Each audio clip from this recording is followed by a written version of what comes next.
What's up guys, and welcome back to another episode of Pokemon Origins with me, TheOneIntegral, and today we are starting to look at some Unova Pokemon, starting of course with the starter lines, and first up we have the Grass starter line with Snivy, Servine and Serperior. So without further ado, let's just jump straight in. So, Snivy is number 495 in the National Pokedex, coming after Victini, of course, because Victini is at the start of the Generation 5 Dex, but its Japanese name is Tsutaja. It is the Grass Snake Pokemon and a pure Grass type, obviously being the starter for Grass type. It stands at 0.6 meters or 2 foot tall and weighs 8.1 kilograms or 17.9 pounds, so it's a fairly small Pokemon as you might expect from a starter.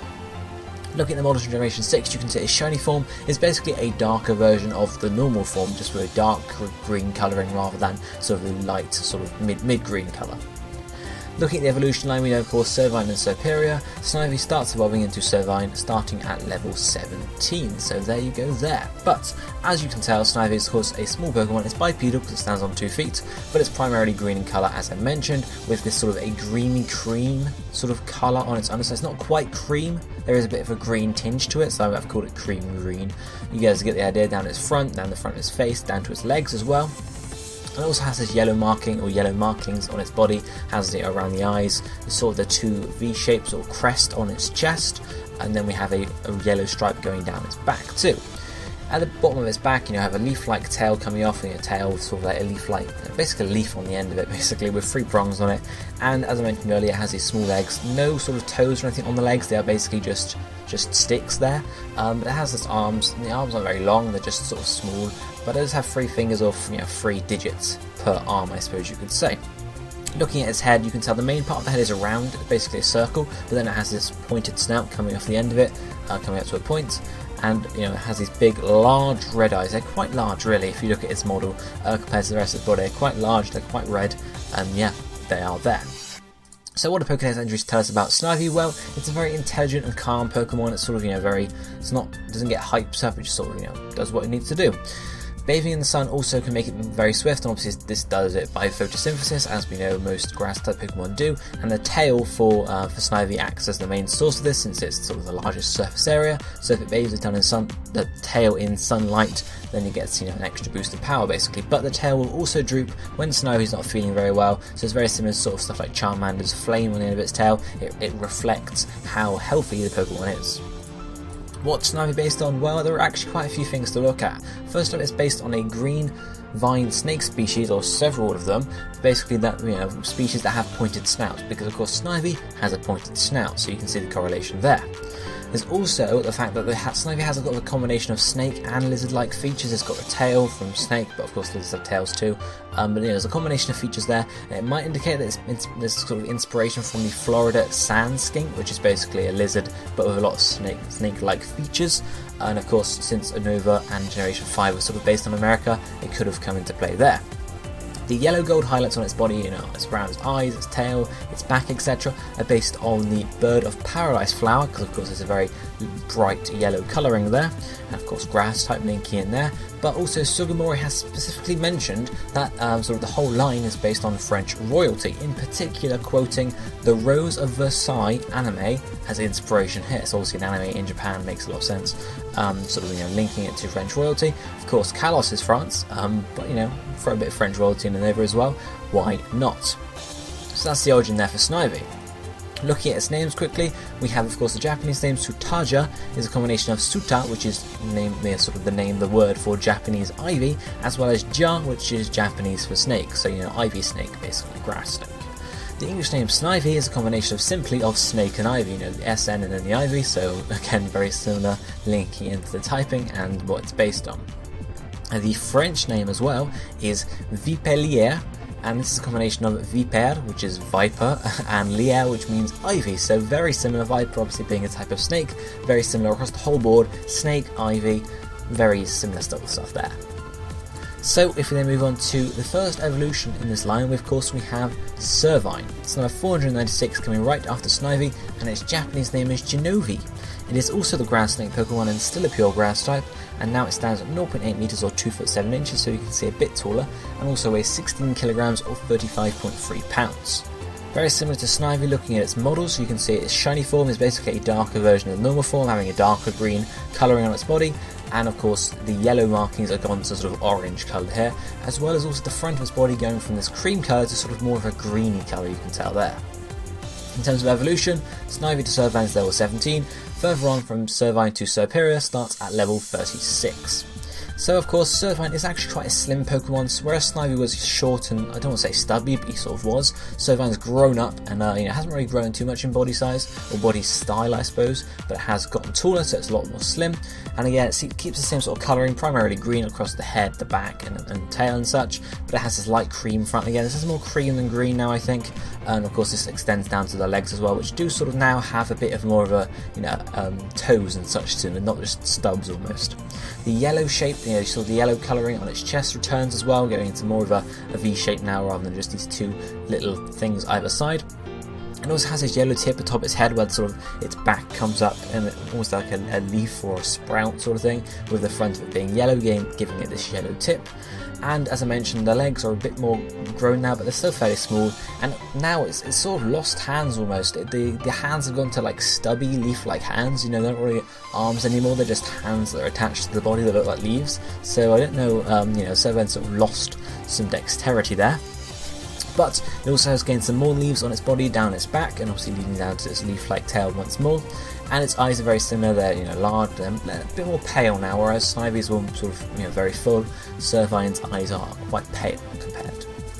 So what do we learn about Servine? Well, it actually can move quite swiftly across the ground. It's a very fast Pokemon, and it almost looks like it's sliding when it's moving this fast, and these movements can just baffle opponents and confuse them during battle, which is pretty good. In terms of how it attacks, Servine primarily uses whipping techniques, sort of using either its tail or bringing out vines from its body to attack the enemy. But it always does like to keep itself clean, because its leaves need to be able to be clean to photosynthesize. So nice likes to keep itself clean, otherwise it's going to run low on energy there. In terms of its origin, its basis, similar to Snivy, it takes on all the grass vine, Florida sand skink, maybe a bit less here, but still links in there, as well as bird of paradise flower, and of course French royalty, as was mentioned by Sugimori. But in addition, the leaves on Servine's back and in its tail are actually very similar to the acanthus leaf motifs that we used during the Renaissance, so obviously again linking back to French royalty in France there, a very similar sort of style to the leaf there, so that's possibly another link too. In terms of the naming, first up we have the Japanese name, which is Genovi. It's a combination of Ja, meaning snake again, and also ivy or canopy. It could be ivy because of course we've seen ivy used a lot here, but also canopy because we're into trees and canopy and stuff there, but it's most likely ivy. The English name, Servine, is simply a combination of serpent and vine, so Servine, very similar there.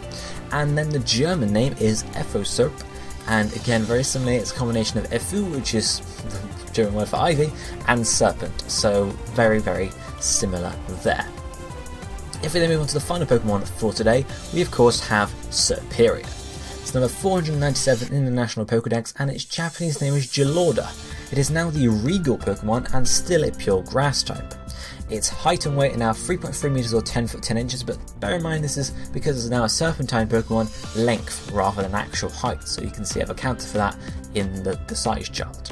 It now also weighs 63 kilograms or 138.9 pounds, so it's gotten quite a bit bigger.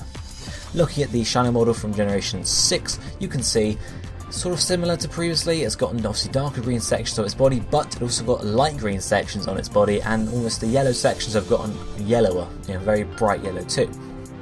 So, Serperior, as I mentioned, is now a serpentine Pokemon, and it's actually quite long as well, for over 3 meters long. It's a long snake, and it has sort of, instead of having this green and cream colouring, it's now changed to dark green on its back and its chest, and then light green for its underside as well as up to its head.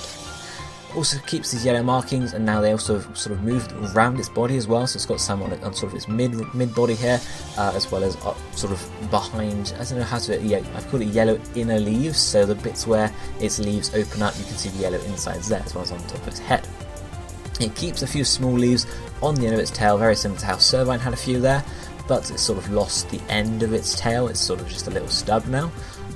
But it also has these white sections to its body, primarily at the bottom and lower half of its face and its neck, 2, and its eyes, they're still red, but they're actually quite sharp. They've gotten a lot longer, rather than, you know, sort of starting off with Snivy. They were very round, circular, and now they're sort of very piercing, oval almost eyes there. So that's pretty cool.